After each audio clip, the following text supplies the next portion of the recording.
विद्वानों के जंगल।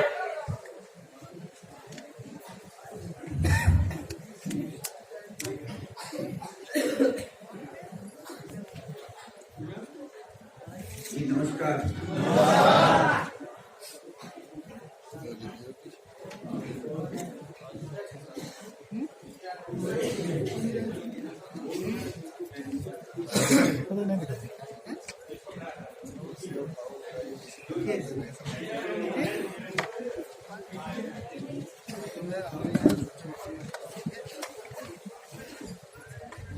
जी नमस्कार। नमस्कार।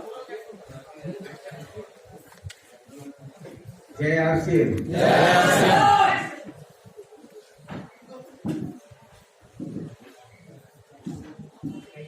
भारत सर की बात बहुत अच्छी अच्छी होती है। एक बार सर के लिए ताली हो जाएगी।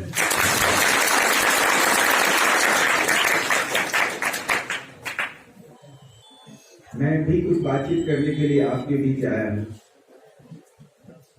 घंटे भर मेरे को थोड़ा फोकस कीजिए। कहते हैं जीवन शब्दों से चलता है। जिनके जीवन में शब्दों के महत्व नहीं, शायद बड़ी कामयाबी नहीं हो सकती। आप लोगों से मेरा निवेदन है कि यहाँ तक आने में आपने भी बहुत सारी मुश्किलें झेली होगी, पैसे भी खर्च किए होंगे, बहुत सारी कॉम्प्रोमाइज भी आपने की होगी, महिलाएं भी आई हैं, बच्चे, रसोई, बहुत सारी चीजें मैनेज की होगी वो। तो उसका जो उद्देश्य है वो पूरा होना चाहिए। और पूरा होने का मतलब है कि कोई बंदा आपसे कुछ कहने आया तो उसको सुनना चाहिए। देखिए, हमारे को भूख लगती है तो हम खाना खाते हैं। तो खाना खाते हैं तो वो किधर जाता है? अभी भी अमित जी ने पराठा खिलाया तो इधर पेट में गया, पेट में गया, शरीर की ऊर्जा मिली। तो शारीरिक ऊर्जा से कितने लोग करोड़पति अरबपति बन सकते हैं? सोचिए, कभी नहीं बनते। शरीर की ताकत से हिंदुस्तान क्या पूरे पृथ्वी पर कभी हम लॉटरी वॉटरी लग जाए वो अलग बात है, लेकिन वो जीवन नहीं बदल सकते। बहुत बड़ा मिलेनियर बिलियनियर जिसको कहते हैं वो नहीं हो सकते। ये सारे लोग होते हैं दिमाग की ताकत से, लेकिन रोटी सब्जी क्या दिमाग में जाता है? नहीं। हम जो सुनते हैं वो दिमाग में जाता है, हम जो पढ़ते हैं वो दिमाग में जाता है, और दिमाग की ही ताकत से लोग सफल कामयाब हो। तो मेरा निवेदन है कि बिल्कुल अपने को कॉन्सेंट्रेट कीजिए, इधर डूब जाइए आज इस माहौल में। हम आपकी ही टेंशन को दूर करने के लिए कुछ सुझाव देंगे, कुछ बातचीत करेंगे, कुछ कहेंगे आपसे। अगर आप ये सब सोच रहे हैं कि यहाँ आकर वो मेरी उधर बहुत सारी रिस्पॉन्सिबिलिटी, बहुत सारा कुछ ऐसे इधर उधर, अरे साहब उसी का सॉल्यूशन है यहाँ। आप जिस चीज के लिए परेशान हैं उसी का समाधान है। एक बार आप डूब तो जाइए सही से।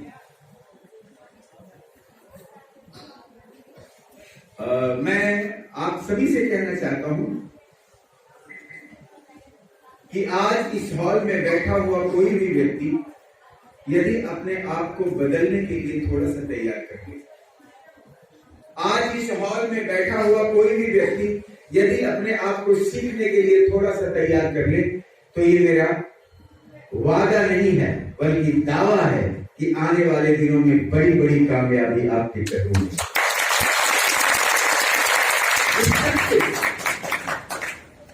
मैं आज सक्सेस को कुछ डिफाइन नहीं करूंगा। कंप्लीट सक्सेस किसको कहते हैं? मैंने कल श्रावस्ती में कहा भी था कि मैं उस पर भी कुछ चर्चा करूंगा आज से।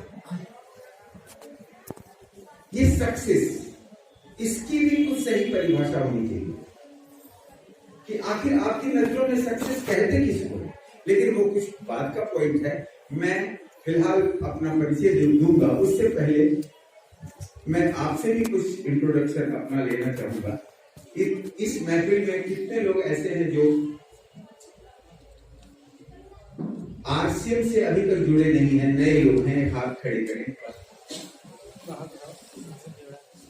जिन्होंने सिस्टम ज्वाइन नहीं किया है अब तक, आप सभी हमारे मेहमान हैं। एक बार खड़े हो जाएं। ऐसे लोग बिल्कुल अपनी जगह से खड़े हो जाएं। क्या बात। Very good. आप हमारे मेहमान हैं, आप हमारे गेस्ट हैं। मैं आप सभी के अच्छे भविष्य की कामना करते हुए अपने बाकी लोगों से निवेदन करता हूं कि मेहमानों का स्वागत जोरदार करें।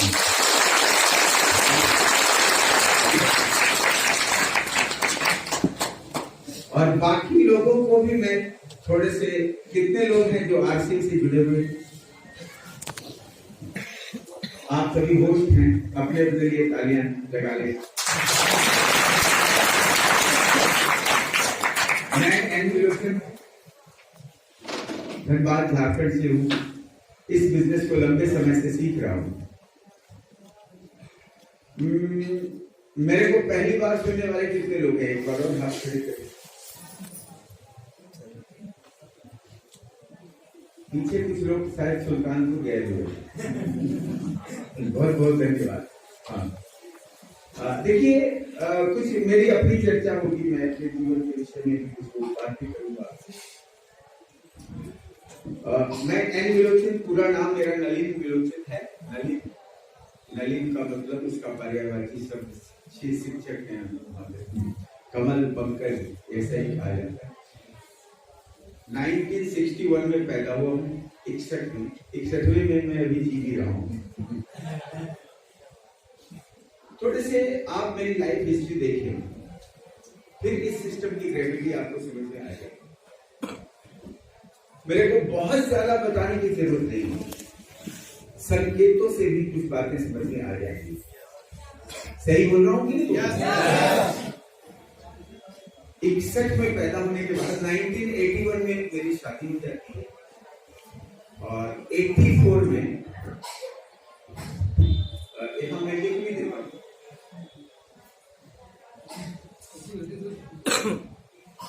मैंने लिखा 1961। ऑलरेडी मैं टीचर सर हूँ, मेरी माँ टीचर रहती है स्टेट गवर्नमेंट में, और मैं हॉस्पिटल में पैदा हुआ था। डेट, समय, सब कुछ मेरे को पता है। होलसेल से निकाला गया था, 8 महीने में ही आ गया था, एडवांस आ गया था। लोग कहते हैं कि बहुत कम चांसेस होते हैं 8 महीने वाले को बचने का। तो इस तरह शायद 9-10 दिन बाद मैं रोया था। तो इस तरह 1961 25 सितंबर दिन सोमवार मैं 10:30 बजे सुबह हॉस्पिटल में पैदा हुआ। 81 जस्ट 20 साल की उम्र में मेरी शादी हो गई थी, बिना मेरे से कोई राय, ओपिनियन, विचार नहीं। ये उस समय का कल्चर था, अभी का नहीं है। अभी अपने बच्चों की शादी के लिए माता पिता बिना बच्चों से बातचीत किए कभी कुछ फैसला कर ही नहीं सकते, क्योंकि उन्हें डर होता है, या फिर शंका होती है, या फिर असमंजस में होते कि मैं जिसकी शादी के लिए आगे बढ़ूंगा, क्या पता पहले से ही कोई एडवांस बुकिंग कर रखा हो। की चर्चा ऐसी नहीं थी और शादी हो चुकी 81 में, और 84 में मेरे को मेरे पिताजी ने अपनी नौकरी देने के लिए अपनी नौकरी से वीआरएस किया, मुझे अपनी नौकरी देने के लिए। मेरे माता पिता यानी पेरेंट्स हमारे ऑलरेडी गवर्नमेंट जॉब में, सेंट्रल गवर्नमेंट एम्प्लॉय मेरे पिताजी थे, माइंस थे, छोटे ही कर्मचारी थे, कोई बड़े अधिकारी नहीं थे। और मेरी माँ तो ऑलरेडी शिक्षक थी, शिक्षिका। तो इस तरह नौकरी पेशा माता पिता का मैसन था। 84 में जो जॉब मेरे को मेरे पिताजी से मिल गई थी, मैंने उसको रिजेक्ट किया नहीं। मैं आप सभी से कहना चाहता हूं, आज का ट्रेंड क्या है? जॉब, किसी भी कीमत पर जॉब। क्यों? अगर आप ले भी लेते हैं तो आप क्या तीर मार लेते हैं बताएंगे? कौन सी हिस्ट्री ब्रेक कर लेते हैं अपने जीवन या अपने खानदान की? फिर उसके पीछे इतने भागते क्यों? क्या नौकरी एकमात्र जीवन जीने का जरिया है? क्या नौकरी से आपके सारे सपने पूरे हो सकते हैं? जनाब रॉबर्ट टी कियोसाकी को आप जानो, उन्होंने क्या लिखा अपनी बुक में? ESBI, ये 4 क्वाड्रेंट्स में ही लोग इस पूरी दुनिया के लोग जीते। 7 अरब की इस दुनिया में सारे लोग किसी 4 क्वाड्रेंट में से किसी एक में रहते हैं। E for employee, S for self-employed, B for business and I for investors। और उन्होंने कट किया, इस तरह लिखा उन्होंने कि E for E, ऐसे बनाया, इस तरह बनाया ESBI। और उन्होंने बोला कि ये दो क्वाड्रेंट ऐसे हैं जिनमें लोग सफल हो ही नहीं सकते। जिन्होंने अपना कैरियर इन दोनों क्वाड्रेंट से शुरू किया वो कभी सफल नहीं होंगे, इस बात की गारंटी है। वो कहते दुनिया में एक भी ऐसा उदाहरण नहीं है। इस दोनों क्वाड्रेंट से में अपना कैरियर शुरू करने वाले लोग बड़ी कामयाबी है। और ये हमारी विडंबना है कि हम इसी क्वाड्रेंट में जाने के लिए जी लगाते हैं, जान लगाते हैं, मेहनत करते हैं, पसीने बहाते हैं, घूस देते हैं, रिश्वत देते हैं, सपना देखते हैं इसी क्वाड्रेंट में जाने से, जहां की कोई मंजिल है ही नहीं बजाय सिवाय रोटी खाने और सोने। एक साधारण जिंदगी जीने के अलावा कुछ हो ही नहीं सकता। हम जिस क्वाड्रेंट में जाने की बात करते हैं, हमारी जिंदगी में बड़े सपने की वजह से ही हम छोटे रह जाते हैं। हमारी किस्मत में गरीबी नहीं होती, सोच में हो जाती है, क्योंकि हम डिसीजन ही वैसी लेते। उन्होंने बोला कि इस दो क्वाड्रेंट वाले ही कभी बड़ी कामयाबी लेते हैं, या फिर एक दो ऐसे उदाहरण हैं जो इन्होंने बीच में पाला बदला, तब भी वो सफल हुए। लेकिन इस पूरी धरती पर सफल होने वाले लोगों का जो बैकग्राउंड इसी दोनों का होता है। ये विडंबना है हमारे देश की कि हम छोटी मोटी नौकरी को इतनी प्रायोरिटी दे देते हैं, पूरी जिंदगी साफ। हमने एक दुस्साहस किया था कि अपने बाप की नौकरी मैंने ली नहीं। मैं कहना चाहता हूं हमारे ग्रेट अपलाइन जो अपने कॉमन अपलाइन हैं, आपके भी और मेरे भी, आदरणीय राकेश शर्मा, वो दिल्ली में रहते हैं। सपना चौधरी के सामने वाला फ्लैट उन्हीं का है। 7 करोड़ की बिल्डिंग के मालिक है। 7 करोड़ 7 करोड़ के मकान में वो रहते हैं। राकेश शर्मा जो हमारे कॉमन एम्प्लॉय, वो क्या कहते हैं कि नौकरी पेशे वालों की 4 हफ्तों की मैं थोड़ी वानगी बताता हूं। मैंने बोला बताइए सर। देखो महीने में 4 हफ्ते होते हैं। हमने कहा हाँ ये तो होते हैं। तो नौकरी पेशा वालों का ये 4 हफ्ता कैसे चला? पहला हफ्ता जब सैलरी मिली तो खुशी खुशी, दूसरा हफ्ता जब खर्चा हुआ तो मियाँ बीवी में राजी खुशी, तीसरा हफ्ता जब लगभग सारे खर्चे हो गए तो मियाँ बीवी में रस्सा खुशी, और चौथा हफ्ता संपूर्ण सफाया हो गया तो फाका किस्सा। यही होता है। हेलो, आवाज आ रही है? मैं 10वीं क्लास में स्काउट में 10 दिन के लिए गया था। मेरी माँ ने ड्राई फ्रूट लाने के लिए कान की बाली बदले थी। उस समय फंड ट्रांसफर नहीं हुआ करते थे। उस समय स्कूल टीचर को पैसे दिए जाते थे, ब्लॉक में गोष्ठी होती थी, स्कूल इंस्पेक्टर बांटते थे, पुराने लोग जानते होंगे उसको। तो उस समय अगर लेट से पेमेंट आता था तो मेरी माँ आम लाने के लिए चांदी का पायल बनती है। मेरा बेटा आम कब खाएगा? सीजन चला ही जाएगा, फिर पेमेंट लेट से मिलेगा, आम खाएगा। ये देखो, मैंने बाबूजी से बोला कि आप दोनों मियाँ बीवी नौकरी करते हो, मेरी माँ मेरे पिता दोनों ही नौकरी में है, तब तो मेरे को आपको कुछ लेने की जरूरत पड़ जाती है दूसरों से। मैं तो अकेला ही नौकरी करूंगा, जिंदगी भर कर्जे ही लूंगा, मेरे को नौकरी नहीं। मेरे बाबूजी ने बोला कि ये बहुत खतरनाक है, तू सोच ले आने वाले कल में भगवान मिल सकते हैं, नौकरी नहीं। मैंने कहा अभी आप प्यार से अपनी नौकरी दे रहे हैं, लेकिन बाद में जब नाराज होंगे तो आप ये कहने से भी नहीं चूकेंगे कि इस नालायक को अगर मैंने अपनी नौकरी ना दी होती तो ठीक वहां क्या होता। मैं अपने बाप की भी दया पर जिंदगी जीना नहीं चाहता, मैं अपने स्वाभिमान से जीना चाहता। मैंने 15,000 में ये नौकरी बेचा, मैंने सेल आउट 15,000 में बेच दिया, मैंने नहीं लिया, जाओ जो होगा देखा। हालांकि उन दिनों मैं जीटीवी नहीं जानता था, जीटीवी के मालिक सुभाष चंद्र जी को नहीं जानता था, जो राज्यसभा के पार्लियामेंट मेंबर हैं, यानी सांसद हैं। अभी मैं सुनता हूं तो लगता है कि एकदम ठीक मेरी तरह ये बात कर रहे थे। और जो मैं आप लोगों को भी बताना चाहता हूं कि जिंदगी में रिवार्ड उन्हीं को मिलते हैं जो रिस्क लिया करते हैं। जो रिस्क नहीं लेते उन्हें परिवार भी नहीं मिलता। सोचो कैसी जिंदगी चाहिए आपको। एक सुरक्षित शोपीस में जमी हुई जिंदगी चाहिए आपको। मैंने कल भी बोला था 200, 300, 500 करोड़ रुपए लग जाते हैं एक शिप बनाने में, और वो शिप जहाज सबसे ज्यादा सुरक्षित बंदरगाह पर होता है, लेकिन बंदरगाह पर रखने के लिए उसको नहीं बनाया जाता।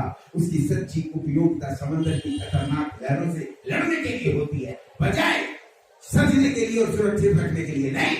इसी तरह हमें भी अपने जीवन के संघर्षों से लड़ने के लिए पैदा हुए हैं, सुरक्षित रहने के लिए नहीं।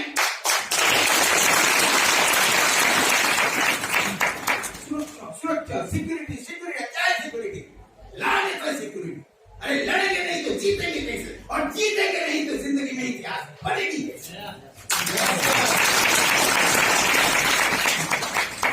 रोटी खाओ, टॉयलेट जाओ, रात में सुनते हो, इतना काम तो जानवर नहीं कर लेते। किसी घोड़े, गधे, बैल को आपने कोई जॉब करके देखा? जॉब करके देखा? नहीं। अच्छा बोलो तो कभी वो भूखा रहता है? बोलो। अरे भाई ये जानवर एक भी भूखा नहीं रहता, जबकि कोई जॉब नहीं करता, कोई नौकरी नहीं करता, लेकिन वो भूखा नहीं रहता। और हम सर्वश्रेष्ठ प्राणी इंसान इस प्रकृति का मात्र पेट भरने के लिए ही जिंदगी भर जीते रहे, तो उस जानवर के होने में हमारे इंसान होने में क्या फर्क रह जाता है?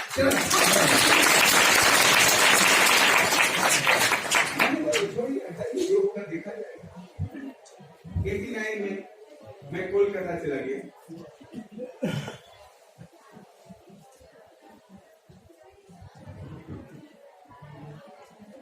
मेरी माँ तब तक शायद रिटायर हो गई थी, मेरे पिताजी भी शायद उस समय तक साथ छोड़ चुके थे, कुछ ऐसे ही था। तो मैं कलकत्ता चला गया। मेरी माँ के बैंक अकाउंट से कुछ पैसे निकाले और मेरी अपनी पत्नी जो थी उसके जेवरात बेची। 12-15 हजार रुपए मेरे को इकट्ठे हुए।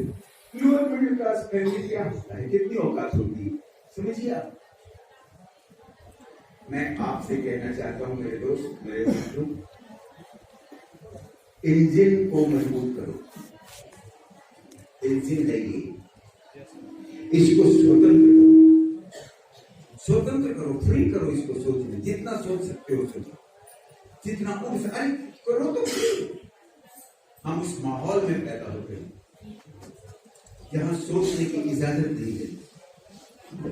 हम डरते हैं बड़े सपने देखने, हम डरते हैं उस सपने को बोलने से, हम उपहास से डरते हैं, तिरस्कार से डरते हैं, हम बहुत सारी चीजों से डरते हैं।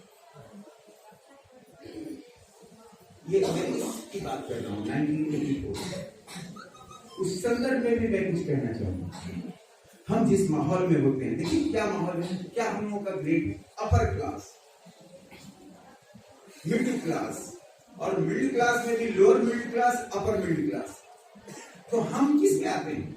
हम मिडिल क्लास में नहीं आते, हम लोअर मिडिल क्लास में आते हैं। और फिर नीचे तो है, वो तो लोअर क्लास है। मैं आपसे कहता हूं, तेरा सोचो, तेरा समझो, मैं आपको ताकत देना चाहता हूं, मैं आपकी कॉन्फिडेंस को मजबूत करना चाहता हूं, क्योंकि यही सबसे बड़ा धन है आपका, यही सबसे बड़ी संपत्ति है आपकी। जिसके पास आत्मविश्वास नहीं, जीवन में कुछ भी नहीं कर पाएगा, चाहे अनुकूल माहौल कितना भी हो। जिसके पास आत्मविश्वास है, बड़े इतिहास बना लेगा, चाहे जितना भी प्रतिकूल माहौल हो। जिस सेल्फ कॉन्फिडेंस के विषय में हमारे नेपोलियन भी कहते हैं, जिसके अंदर आत्मविश्वास होते हैं उसको ऊपर उठने से कोई रोक नहीं सकता, और जिसके अंदर आत्मविश्वास नहीं होते वो किसी कीमत पर ऊपर उठ नहीं सकता। That is the full game. किस पर डिपेंड है? आपके सेल्फ कॉन्फिडेंस पर डिपेंड है। मैं वो बढ़ाने के लिए बोलना चाहता हूं। अरे कौन ऐसा व्यक्ति है इस दुनिया में जो मां की पेट से कुछ लेकर आया है? बड़े बड़े लोग आसमान से नहीं गिरते, बड़े बड़े लोग धरती से नहीं उपजते। अपनी माँ के गर्भ से ही पैदा होता है। यह तो बोलिए। और माँ की पेट से अंबानी भी कुछ लेकर नहीं आया, माँ की पेट से पारस मौर्य भी लेकर नहीं आया, माँ की पेट से जिंदल, टाटा, मित्तल, पीएमसीएम भी कुछ लेकर नहीं आया। माँ की और कोई हम जैसे लोग माँ की पेट से शपथ पत्र गरीबी का और भिखमंगे का लेकर भी पैदा नहीं। अरे कुछ भी नहीं, वो खाली हाथ अपनी माँ की कोख से पैदा होता है। हम भी खाली हाथ अपनी माँ की कोख से पैदा होते हैं। जब वो खाली हाथ लेकर पैदा होकर कामयाब हो सकता है, तो हम भी खाली हाथ पैदा होकर कामयाब क्यों नहीं हो सकते?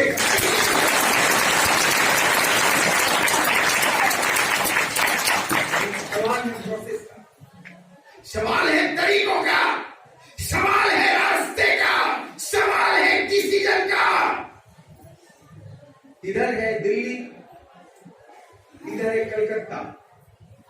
हमको जाना है दिल्ली और हम इस डायरेक्शन में चले, दौड़ के चले, पहुंच जाएंगे? बोलो। मोटरसाइकिल से चले, पहुंच जाएंगे? स्कॉर्पियो से चले, पहुंच जाएंगे? यही होता है हमारे जीवन। ख्वाब देखते हैं कुछ, डिसीजन लेते हैं ठीक उसका उल्टा, कुछ नहीं।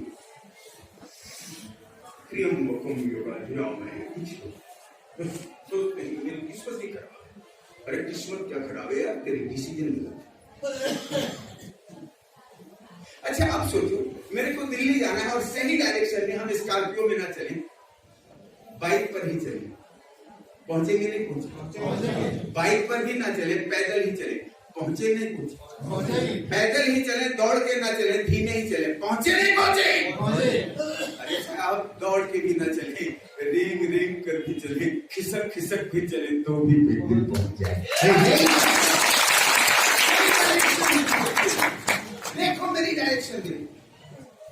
हालांकि ये हमारे माता पिता की पुण्य प्रताप का परिणाम है कि मेरे को ये महान सिस्टम मिली। कैसे मिली मैं बताता हूँ, लेकिन मैं आपसे कहना चाहता हूँ, मैं यहीं पर कुछ रुकना चाहता हूँ, थोड़े से और बोलना चाहता हूँ। पहली बार हम लोग मिल रहे हैं, बहुत सारे लोग मेरे को पहली बार सुन रहे होंगे। मैं कहना चाहता हूँ, देखो मैं जिस बैकग्राउंड से यहाँ तक पहुंचा हूँ,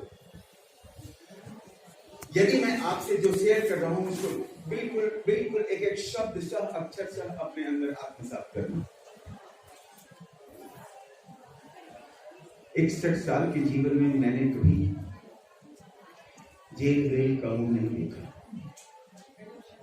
भारत की किसी थाने में मेरे नाम से कोई FIR नहीं, किसी अदालत में मेरे नाम से कोई मुकदमा नहीं। सिंपल आदमी, सिगरेट, पान, गुटखा, दारू, शराब कुछ भी नहीं। खाना खाता हूँ, बस चाय कॉफी पीता हूँ। लोग कहते हैं जो मर्द अपने जीवन में जेल नहीं जाते वो अधूरे होते। मैं अधूरा हूँ और अधूरे ही मरना चाहता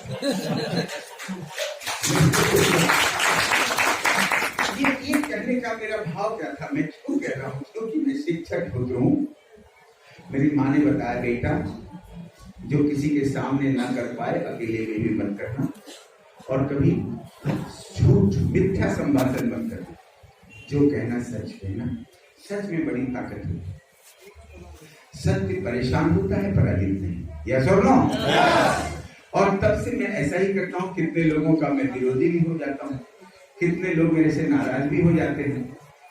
पत्नी 24 घंटे में लगभग 14 घंटे नाराजगी चलती है, क्योंकि मेरे पास कोई पोल नहीं होता।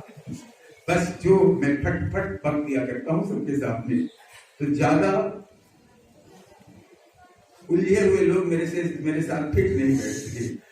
मैं अपने को हरिश्चंद्र तो नहीं समझता हूँ, लेकिन उससे कम भी नहीं समझता हूँ। देखो ऐसा है कि मैंने इस पर एक चीज और भी कहना चाहता हूँ। जहां तक मैंने स्टडी की है कि हमारी शुरुआत ही होती है बड़ा,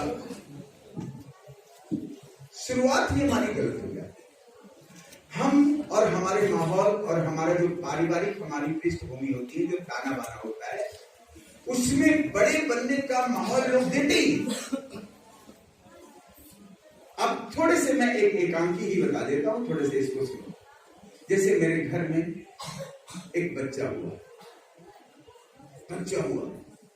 सब लोग अभी पार्षद कह रहे थे 2 से 3 साल वाले मोबाइल खुले रखेंगे, हो सकता है गुड न्यूज आए।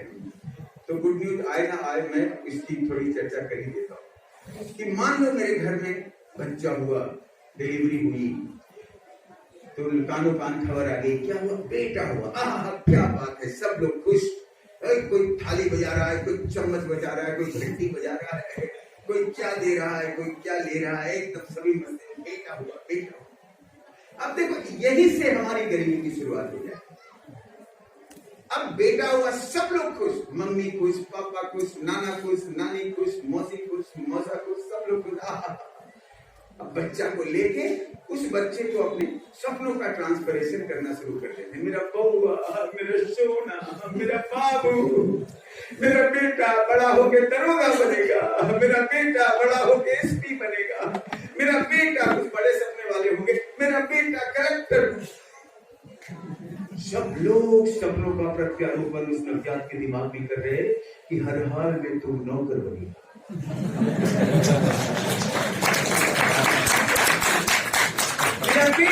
मेरा बेटा वीडियो बनेगा, मेरा बेटा एसपीओ बनेगा, मेरा बेटा दरोगा बनेगा। अरे जो भी बनेगा, तू तो बोल ही रहा है जो तू कर न सका वो तेरा बेटा।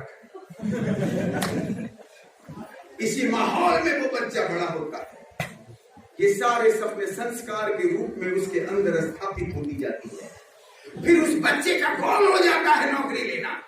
वो सारी ताकत नौकरी लेने के लिए लगा देता है, सारी कोशिश, सारी ऊर्जा नौकरी के लिए लगा देता है। 1, 2, 3, 4 बार ट्राई करके जब उसे कहीं नौकरी मिल जाती है तो उसके घर में घी के दिए जलते हैं, उसके घर में घी के लड्डू बांटे जाते हैं, सारे लोग फिर से खुशी मनाते हैं। मेरे बेटे की नौकरी हो गई। और नौकरी पाने वाला वो बंदा खुद भी गौरवान्वित महसूस करते हुए अपने दाहिने हाथ से अपनी पीठ ठोकता है और कहता है, वाह बेटा विलोचन, तू नौकर बन गया, तू नौकर बन गया। हम नौकर बनने का सपना देखते हैं, नौकर बनने का प्रयास करते हैं और नौकर बनकर खुश हो जाते हैं, आह्लादित हो जाते हैं, प्रसन्न हो जाते हैं, संतुष्ट हो जाते हैं और किस्मत को दोष देते हैं कि भगवान ने मेरे को मालिक नहीं बनाया। बोलो दोष किसका? अरे आलू और पटल बेचने वाला, वो 10 रुपए किलो, 10 रुपए किलो, 10 रुपए किलो ले लो, 10 रुपए किलो, 10 रुपए किलो। उसको कोई भी ग्राहक 11 रुपए देगा? नहीं देगा। जिंदगी भर कहते नौकर बना दो, नौकर बना दो, नौकर बना दो। अरे कौन मालिक बनाए? ब्रह्मा जी भी साक्षात आपके मालिक नहीं बना सकते। जो आप सोचोगे वही पाओगे।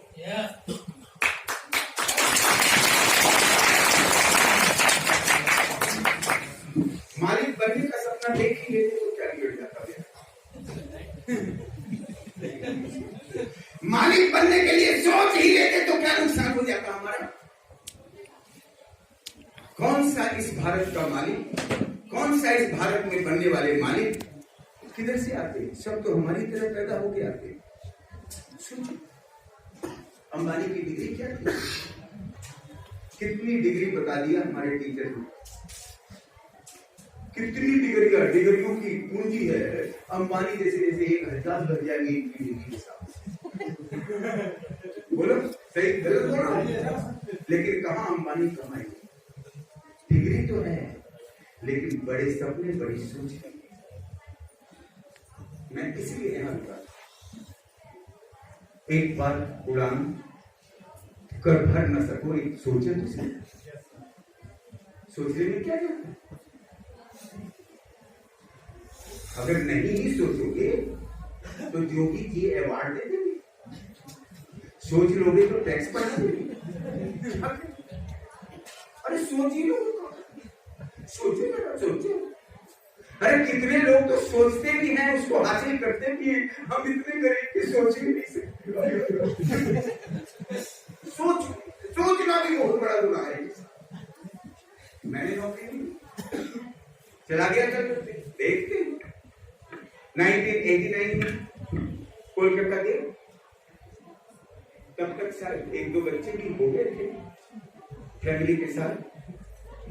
अब अपनी टांग पर खड़ा होने का प्रयास मैंने किया, अपने स्वाभिमान से जिंदगी जीने की कोशिश मैंने की, और वो कितना उल्टा पड़ा सीधा पड़ा देख लो, मैं बताता हूं। मैंने घर लिया कलकत्ते में, और वो घर कैसा था? मिट्टी का फर्श, एक छोटा सा कमरा, मिट्टी की दीवार, बस उसमें एक चौकी लगा हुआ, उसी में एक केरोसिन स्टोव से खाना बनना, दुबली पतली सांवली सलोनी हड्डी सी दिखने वाली मेरी ग्रामीण परिवेश की महिला पत्नी, दूर सरकारी नल से पानी लाना। कितना माला मेरे को आपने दिया। देखो मैंने दूसरी बार में मना कर दिया, एक बार पहना ही दी हो तो दोबारा काले पहना दो, बार बार पहना है, एक बार पहन लिया, अब माला आपको लिए, आप लोगों के लिए। देखो बहुत सारी चर्चाएं मैं करूंगा, अभी तो शुरू हुई है पार्टी।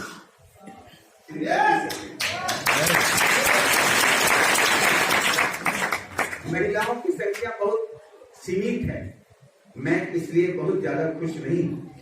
महिलाओं की संख्या यूपी की एससी मीटिंग में बढ़नी चाहिए। अगर आपकी संख्या संतोषजनक होती तो अगली बार मैं अपनी हेमा मालिनी के साथ आने का आश्वासन देता, लेकिन वो आश्वासन अभी दूंगा नहीं, अभी अपनी संख्या बढ़ाओ। देखो महिलाओं को कंट्रीब्यूट करना चाहिए। महिलाओं का यदि योगदान किसी भी मिशन में मिल जाए तो उस मिशन की 100% सफलता की गारंटी है। आबादी है इस दुनिया की, और दुनिया की बात छोड़ो, भारत, मैं भारत की ही बात करता हूँ, इंडिया की आधी आबादी है और बहुत ही पावरफुल है आज की 21वीं सदी की महिलाएं। मैं एक बात, सारी महिलाएं, सारी बहना जिनकी बैठी है, चाहे मैं तो कितनी उम्र का हूँ तो मैं आपको तो लोग बता ही दिए, तो मेरी बहना, मेरी बेटियां, जितनी भी बैठी हैं, सबके लिए एक बार ताली हो जाए।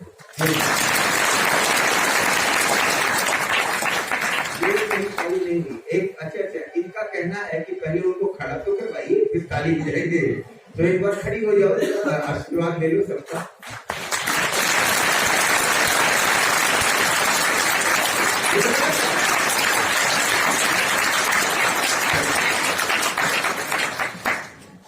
तो मैं ये कह रहा था, मैं एक मिट्टी के एक छोटे से कमरे में मैंने अपनी रियल जिंदगी की शुरुआत की। एक छोटी सी दुकान ज्वेलरी की थी मेरे पास। इस तरह जिंदगी चलने लगी। उस क्लास 4 से भी बदतर माहौल। मैंने चर्चा की, मेरे बच्चे कागज चुनने वाले बच्चों के साथ खेलते। सोचिए, लाइफ स्टाइल देखो जरा। 1-2 साल बाद पत्नी ने कहा, ए जी आपको जाना होता है, गाँव पैदल जाते हैं, कोई गाड़ी खरीद लीजिए। मैंने कहा हाँ, मिल नहीं रहा। तो एक गाड़ी मिल गई, और वो गाड़ी थी सेकेंड हैंड साइकिल। क्योंकि नई साइकिल खरीदने की औकात नहीं है, स्पष्ट बोलता हूँ, नई साइकिल खरीदने की औकात नहीं। मैंने सेकेंड हैंड साइकिल खरीदी और उस साइकिल से भी आना जाना शुरू हुआ, और इस तरह 89, 95, 2000 सन 2000 तक ऐसे ही सिलसिला चला। मेरी स्थिति दिनों दिन और बुरी होती जा रही थी। मैं 2 कदम आगे बढ़ने का प्रयास करता तो देखता मैं 4 कदम पीछे हो गया। रख दीजिए अमित सर, बैठिए। मैं हाँ ठीक है, ऑलराइट। मैं बड़ा अजीब द्वंद में पड़ा था कि आखिर मेरे साथ क्या हो रहा है और ऐसा क्यों हो रहा है। शायद पैसे का अभाव, शायद अनुभव की कमी, शायद मेरे अंदर स्किल की कमी, शायद मेरे को कॉपरेशन उतना नहीं, कुछ भी रीजन हो सकता है। अल्टीमेट में पीछे जाता। 2000 के बाद चैलेंज इतनी बड़ी कि मैं हर दिन खाना बन जाए, ये बड़ी बात है। लेकिन फिर भी मैं 1 नंबर का ढीठ आशावादी हूं। अंग्रेजी में इसको ऑप्टिमिस्ट कहते हैं, आशावादी।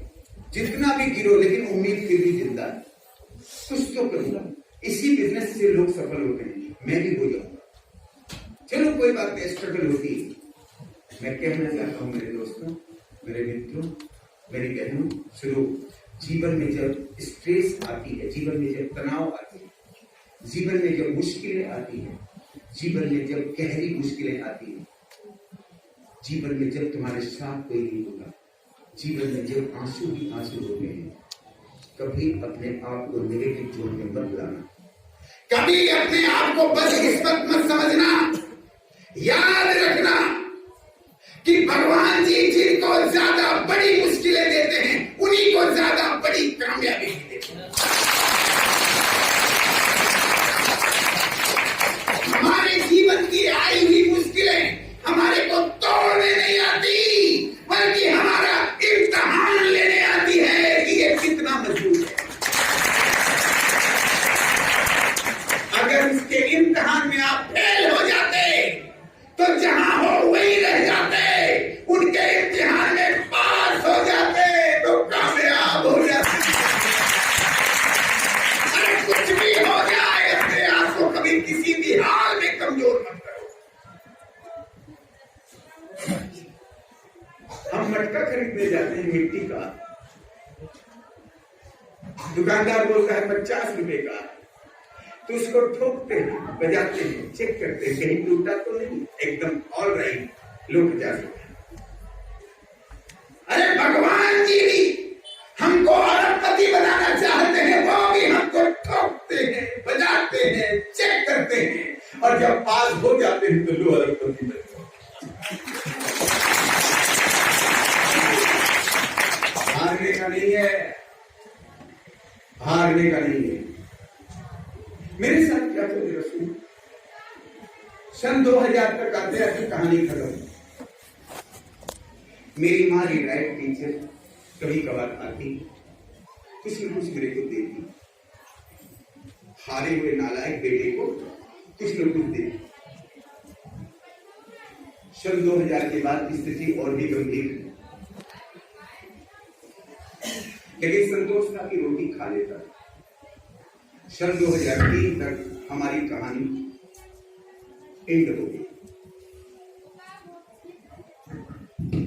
अचानक कुछ लोग आते हैं, मेरे को मेरी दुकान से बाहर करके, वो सारे लोग अपने अपने ताले लगा देते हैं।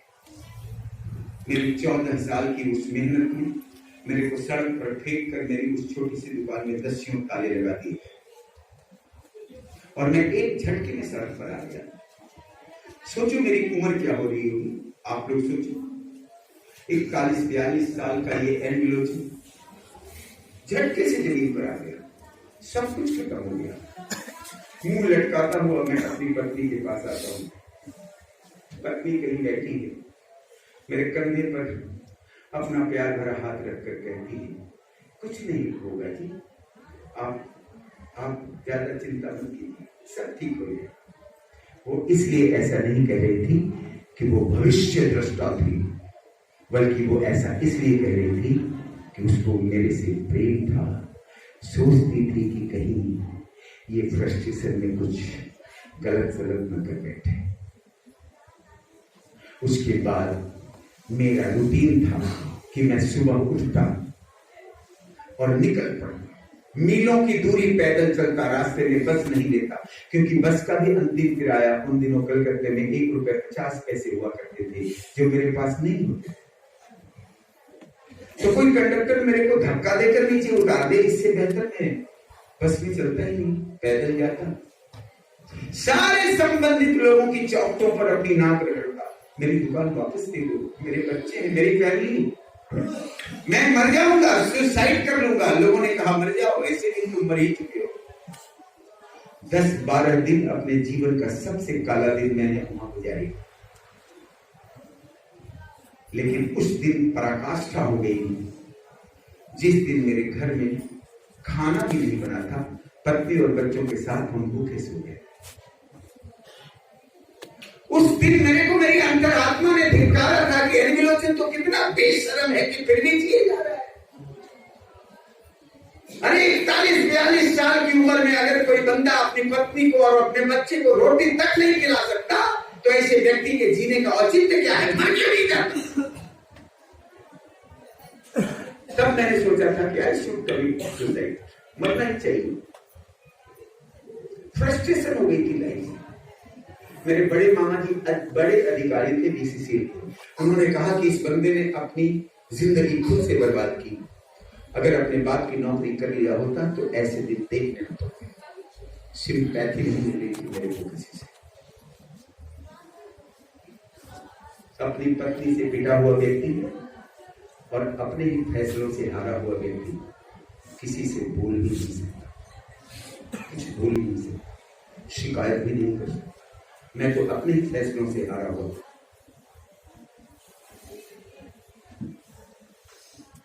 मेरे दो भांजियों ने मेरे को मेरी मां तक पहुंचा दिया। चलो मानो, क्योंकि सोचा कि कहीं मर मरा जाएगा तो बेकार हो जाएगा, चलो घर पहुंचा देते।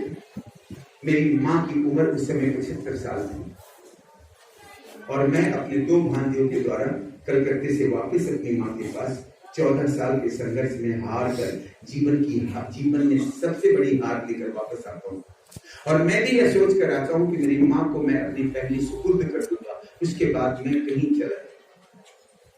मेरा स्वाभिमान खत्म हो चुका था, मेरे सपने खत्म हो चुके थे, मेरा जमीन खत्म हो चुका था, मेरी सारी कॉन्फिडेंस खत्म हो चुकी थी, मैं खत्म हो चुका था। सिर्फ मेरे वो हाड़ मांस के पुतले बचे थे जिसमें सांसें चल रही थी। मैं नैतिक रूप से मर चुका था।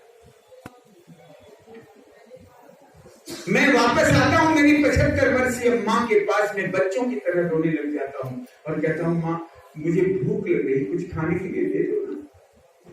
मेरी मां ने कहा बेटा सरकार पेंशन देती है, जरूर खिलाऊंगी। दोस्तों, जीवन में कभी मां का अपमान मत करना। मां मां होती, मां का सब्स्टिट्यूट कुछ हो ही नहीं सकता, मां की जगह कोई ले ही नहीं सकता। सिर खेड़ा की एक फिजिकल मीटिंग में सुन रहा था, रांची में दैनिक भास्कर में कराया था। उसमें उन्होंने कहा था कि दो ही रिश्ते होते हैं जीवन में ऐसे जो आपकी गलती की सुधार करते हैं। एक रिश्ते होते हैं माता पिता और दूसरे रिश्ते होते हैं गुरु। आरसीएम में आपका अपलाइन भी गुरु की श्रेणी में आता है। ये दो ही रिश्ते ऐसे हैं जो आपकी गलती को सुधारते हैं, बाकी इस दुनिया के सारे रिश्ते आपकी गलती की सजा ही आपको देते हैं, वो सुधारते हैं। मेरे को भी दुनिया ने सजा दी, लेकिन मेरी मां ने फिर भी मेरे माथे पर हाथ रखा, बेटा always respect your parents, specially to mother. मां का जो सम्मान करते हैं उसका सम्मान सारी दुनिया करती है।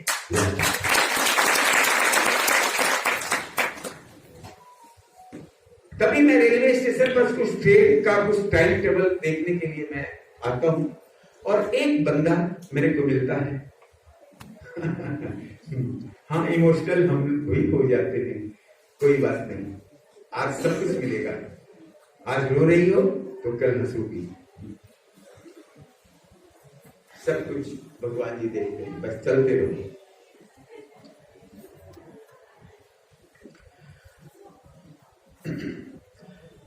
देखिए, अतीत में मैं जाता नहीं हूं, लेकिन कभी कभी जाता हूं आप लोगों से जब मिलता हूं, क्योंकि आपको मेरे को इनकरेज करना है, आपको मेरे को मजबूत बनाना है, इसलिए मैं इसकी चर्चा कर रहा हूं। जीवन में आरसीएम करने के लिए आगे जाओगे, बहुत सारी मुश्किलें आएगी, उस समय मेरी ये कहानी याद करोगे तो ताकत मिलेगी। जो ज्यादा रोएगी उसको डांस करवाएंगे।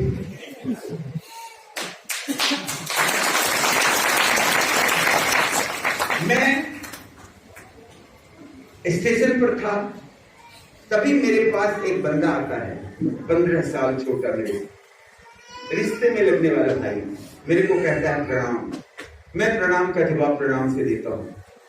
उसने कहा भैया आप आरसीएम जानते हैं? पहली बार आरसीएम मेरे कान में बताने वाला वो लड़का, मेरे से 15 साल छोटा, वो गुजरात में मारवाड़, माथे पर मारवाड़ ढोने का काम करता था। वो आकर रिसेंट ही आरसीएम से जुड़ा था। उसकी पहली लेग का सबसे पहला डिस्ट्रीब्यूटर मैं ही। पढ़ा लिखा इतना कि वो सिग्नेचर करने में 2 मिनट लगाता है।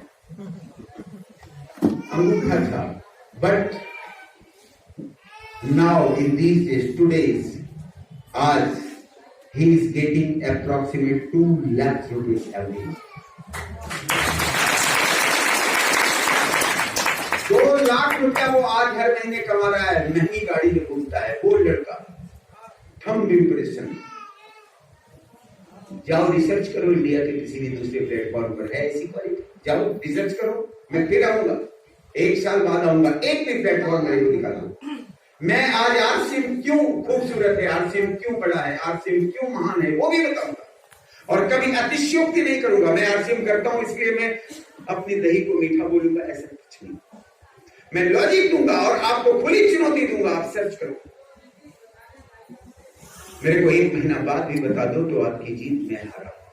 जिंदगी में कभी नहीं बता पाओगे, क्योंकि 770 की मैं चर्चा कर रहा हूं। मन में संदेह कभी मत रखना।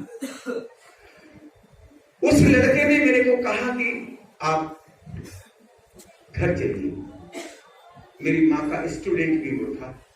मैं घर आता हूं, उसने कहा भैया आरसीएम की मीटिंग में मैं आपको ले जाना चाहिए। जानते हैं, मैं तो बता ही दिया कि रोटी तो थी नहीं, मैं भूखा सोया था। और मैं कलकत्ते से आया था तो बस जो पहना हुआ था वही पहन के आया था, उसके अलावा कुछ भी नहीं था मेरे पास। टिकट भी रेलवे की दूसरे लोगों ने कटाकर मेरी जेब में रखी। तो जब मालदा टाउन जाने की बात हो रही थी, मेरी पत्नी ने मेरे कपड़े साफ किए, और जब तक ये कपड़े मेरे सूखते नहीं तब तक मैं गमछे पहन कर रहा, क्योंकि 41 साल की जिंदगी में मेरे पास पहनी हुई पैंट शर्ट के अलावा दूसरे कपड़े नहीं थे। That is the noticeable fact. ये नोटिस करने वाली बात है, इसको क्या कहते हैं, आई गई मत समझना, बहुत इंपॉर्टेंट है। इस हॉल में बैठा हुआ एक भी व्यक्ति ऐसा नहीं होंगे जिनके घर में पहनने के दूसरे कपड़े ना हो, और एक भी व्यक्ति ऐसा नहीं होंगे जो शाम का खाना खाने की गारंटी नहीं रखते होंगे। मेरे पास ये दोनों नहीं थे, न खाने की गारंटी और न पहनने के दूसरे कपड़े। मेरी पत्नी ने जो साफ किया, तब तक मैं गमछे पहन कर रहा था, और मैं गया मीटिंग में। लगभग 150 किलोमीटर दूर एक आरसीएम की मीटिंग में मैं बिठाया गया था। जानते वो आरसीएम की मीटिंग को लेने वाले कौन थे? आज की डेट में आरसीएम के दादाजी, यानी ग्रैंडफादर ऑफ द सिस्टम, आदरणीय श्री बीसी छावड़ा।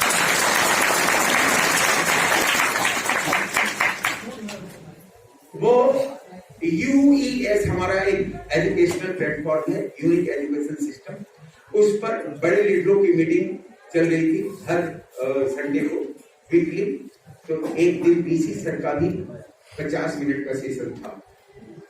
आप उसे यूट्यूब में जाना और उसमें बीसी छावड़ा लिखना, तो बीसी छावड़ा सर का वो 50 मिनट का वीडियो आएगा, उसको सुनना।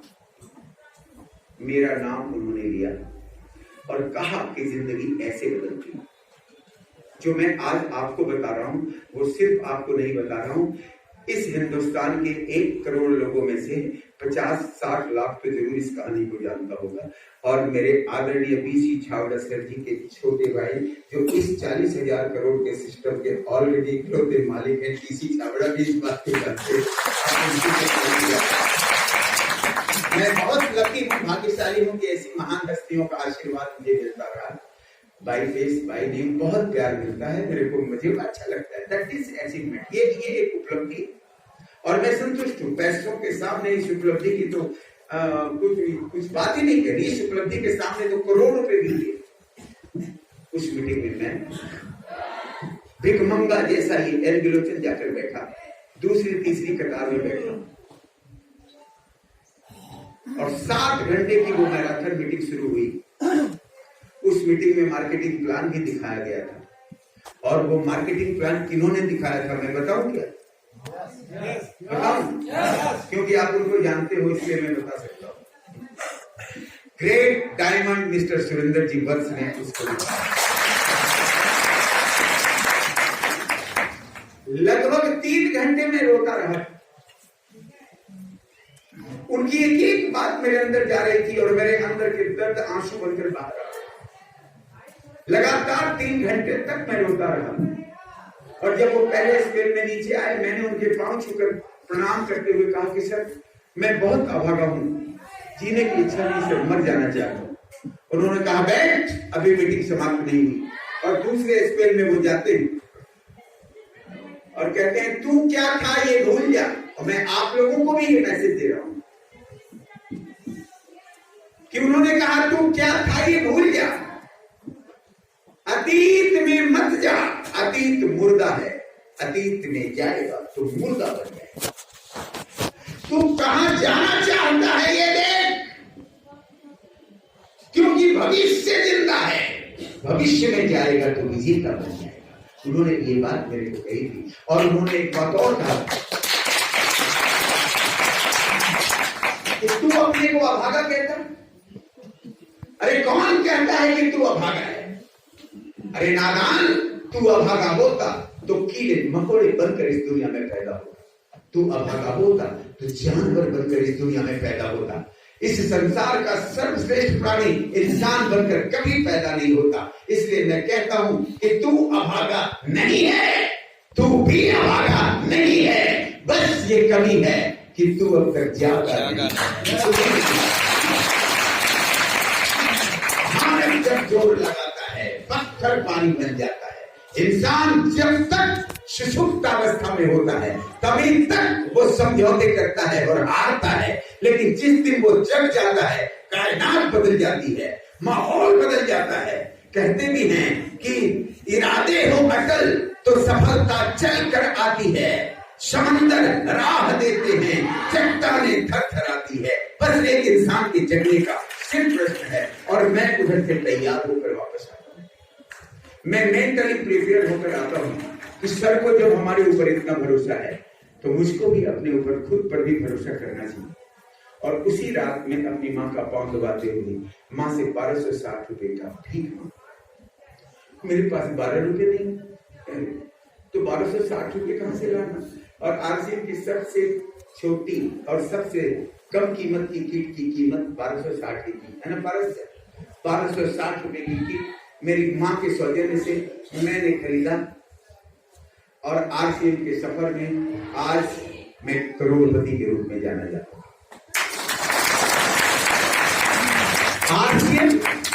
आरसीएम में करोड़पतियों की लिस्ट यदि निकल गई कभी तो यकीन मानो कि अंतिम में एक छोटा नाम इस बंदे का भी जरूर होगा। ये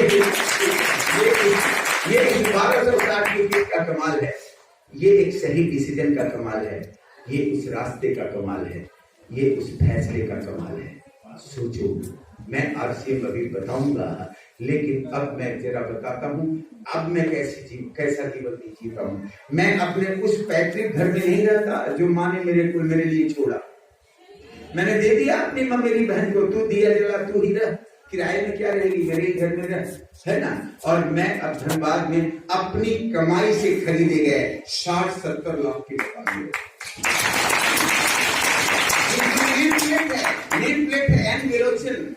डायरेक्ट सेलर आरसीएम। क्या बात है। जानते हो मेरे पड़ोसी कौन है? मेरे पड़ोसी होते हैं बीसीसीएल के senior MBBS doctor A Banerjee. जज मेरे पड़ोसी होते हैं, बड़े बैरिस्टर मेरे पड़ोसी होते हैं, 2 पेट्रोल पंप के मालिक अरबपति बिजनेसमैन मेरे पड़ोसी होते हैं। आज मैं उन लोगों के बीच मैं रहता हूँ। मेरे से आप सीधा नहीं मिल पाते।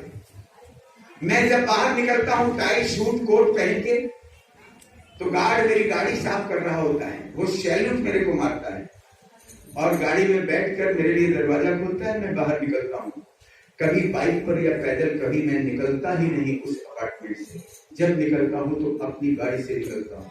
और इतना ही नहीं, आप जब मिलने आओगे तो डायरेक्ट मेरे से मिल भी नहीं सकोगे, आपको नाम बताना होगा। मेरे से गार्ड पूछेगा कि सर एक पारस मौर्य जी हैं आपसे मिलना चाहता है। अरे मियां लेके आओ, दौड़ के आओ, लेके आओ, वो हमारा बहुत अच्छा भाई है।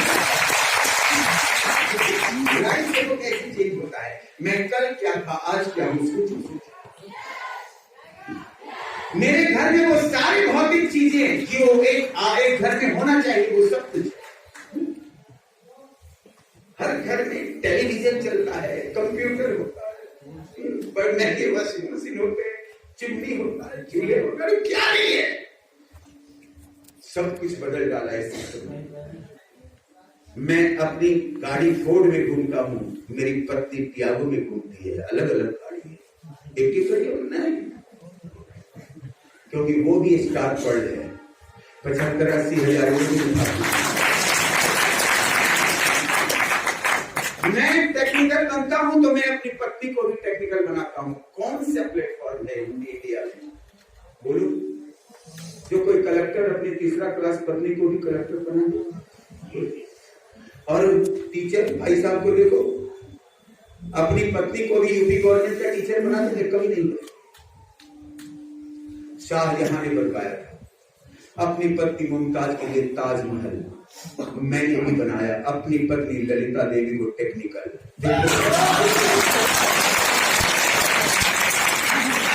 अगर घर वाले से मोहब्बत के इंतहा करते हो तो उसको कुछ बनाओ, कभी नहीं बना सकते। अगर दूसरी जगह हो 100% बना सकते। अगर आपसे मेरे को तो क्या लगता है,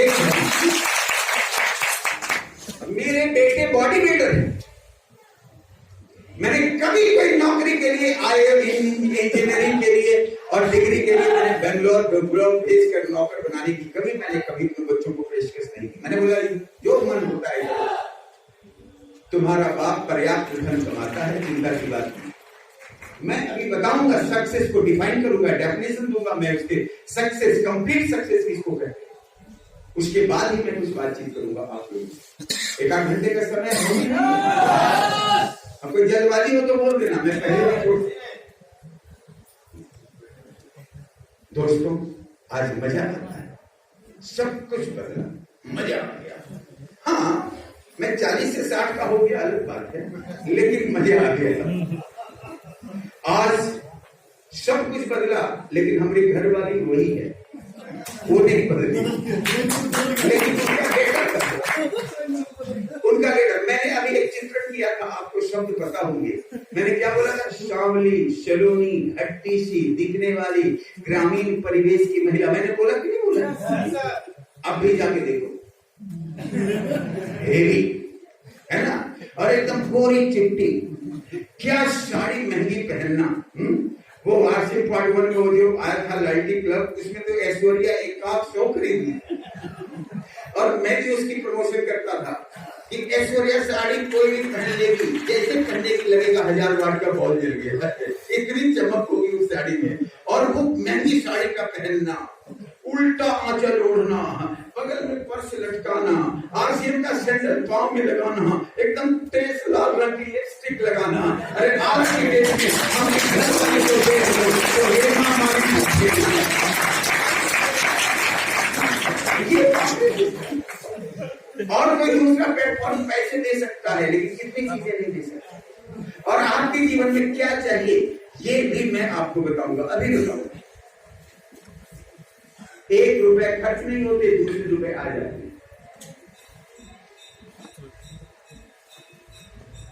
आरसीएम को समझना चाहते हैं? अरे इनकम की बात छोड़िए, आज की डेट में 40 लाख रुपए भी एक महीने में लोग के आ रहे हैं।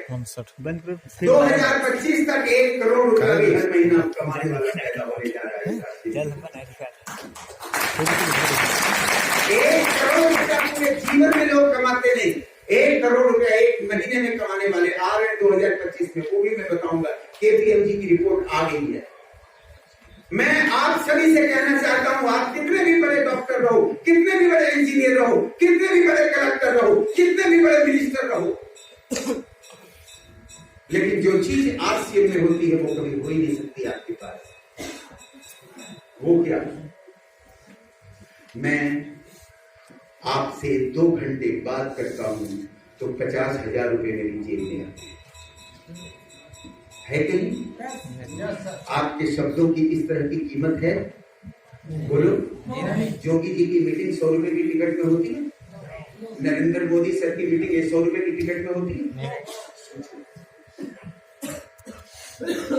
अब अगर 2 घंटे में आप 50,000 कमा सकते हो तो 1 महीने में कितने पैसे कमा सकते हो? सोचो, ये सिस्टम आपको क्या से क्या बनाती है? ये नेटवर्क मार्केटिंग है। बहुत बड़ी एजुकेशन, बहुत बड़ी पर्सनैलिटी, बहुत बड़ी सिक्योरिटी यहाँ मिलती है। इसको अंडरस्टिमेट मत करो। ये लीडरशिप या वाइटल में कि जिंदगी की कैसी भी लड़ाई कौन जीत सकता है, कमजोर या ताकतवर? कमजोर। बोलो बोलो। अच्छा, ताकतवर लोग दहाड़ते हैं या मिमियाते? बोलो बोलो। उत्तर प्रदेश ना ऐतिहासिक धरती है, ऐतिहासिक। उत्तर प्रदेश की माटी इस हिंदुस्तान में सर्वश्रेष्ठ माटी है, जहां से बहुत बड़े बड़े रिकॉर्ड हुए। उत्तर प्रदेश एक ऐसी जगह है, एक ऐसा स्टेट है जो रूल यूपी में कर लिया, वो इंडिया पर भी रूल कर लेता है। सोचो। तो मैं आपको बता रहा हूँ इस ऐतिहासिक धरती की गरिमा है या नहीं है? तो थोड़ा ऐसे बोलो, क्या आप कामयाब होना चाहेंगे? टन टन करो। इसमें बोले कोई आवाज है? एकदम। तो एक बार मैं आप सभी लोगों को कहना चाहता हूं, अपने अंदर वाली एक्साइटमेंट दिखाओ। मेरा सवाल होगा कि क्या आप कामयाब हैं, और आपका जवाब होगा नो या यस।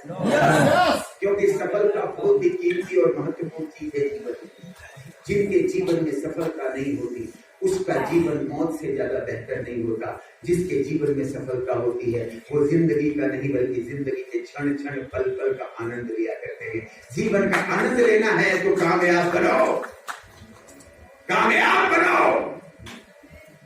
अगर नहीं हो तो आदर्श पति नहीं बन सकते, आदर्श पत्नी नहीं बन सकती, आदर्श पुत्र नहीं बन सकते, आदर्श पिता नहीं बन सकते। सोचो, आपकी सफलता पर बहुत सारी चीजें निर्भर करती है। एक बार हुंकार करो एकदम, क्या आप कामयाब हैं? नहीं। एक बार नाभि की आवाज से बोलिए, जैसे कि बोलते हैं हमारे डीसी सर कि गले की आवाज और नाभि की आवाज दोनों अलग अलग होती है। साधारण लोग गले की आवाज से बोलते और विजेता लोग किस आवाज से बोलते हैं? बोले बोले एक बार सारे लोग खड़े होंगे और अपनी अंतिम ऊर्जा, जितनी भी ताकत आपके अंदर है, इस नाभि की आवाज से आज आप दूसरों को बता सकते हैं कि मैं जीतने के लिए पैदा हूं। You are born to win. ये प्रूव करना है आज। वाकई दोस्त, अगर आप सफल नहीं हैं तो कभी आप अपने परिवार के सपने को पूरा नहीं कर सकते, कभी नहीं कर सकते। एक नंगा क्या नहाएगा, क्या निचोड़ेगा। इसलिए मैं कहता हूं, अगर अपने प्यार करने वालों को कुछ देना चाहते हो तो खुद कामयाब बनो और आज उसको भूल कर साबित करो कि वास्तविक में आप कामयाब हैं। तैयार हैं आप? तैयार हैं? तो मेरा सवाल है, आप कामयाब हैं? नहीं। मेरे डीसी सर कहते हैं कि देखो यस की दहाड़ किस तरह होनी चाहिए। जैसे पारस सर मेरे से पूछे कि एनिमेशन क्या तुम कामयाब है? ऐसी दहाड़ होनी चाहिए कि नहीं होनी चाहिए? तो मेरा फिर से सवाल है, क्या आप कामयाब हैं? आप कामयाब हैं? आप कामयाब हैं? हाँ, अब ठीक है, बिल्कुल सही है। इस कामयाबी की जश्न भी होनी चाहिए, सेलिब्रेशन होना चाहिए, एक म्यूजिक सिस्टम उधर से चालू होगा, आप लोग बैठेंगे नहीं, खड़े रहेंगे और 60 सेकंड के लिए एक म्यूजिक चलेगी। सपना चौधरी ठीक है। और सुनो, उस पर सबको हिलना डुलना है, खड़ा ऐसे नहीं। नाचने का मतलब है हिलना डुलना, है क्या नहीं है? भगवान श्री कृष्ण को किसी ने नहीं हराया, कारण सिर्फ एक कि उनको नाचना आता है। सब लोग खुलकर नाचो, जो बॉडी का पार्ट हिल सकता है हिलाओ, और कुछ नहीं। और मैं पारस सर को बिल्कुल कहता हूँ, और अमित सर भी हेल्प कर रहे हैं उनकी, अगर कुछ उनको कुछ चैलेंज आ रहे होंगे। और एक गीत बजेगी, सारे लोग डांस करेंगे, अपने जीवन की आने वाली कामयाबी को सेलिब्रेट करेंगे। Yes, okay.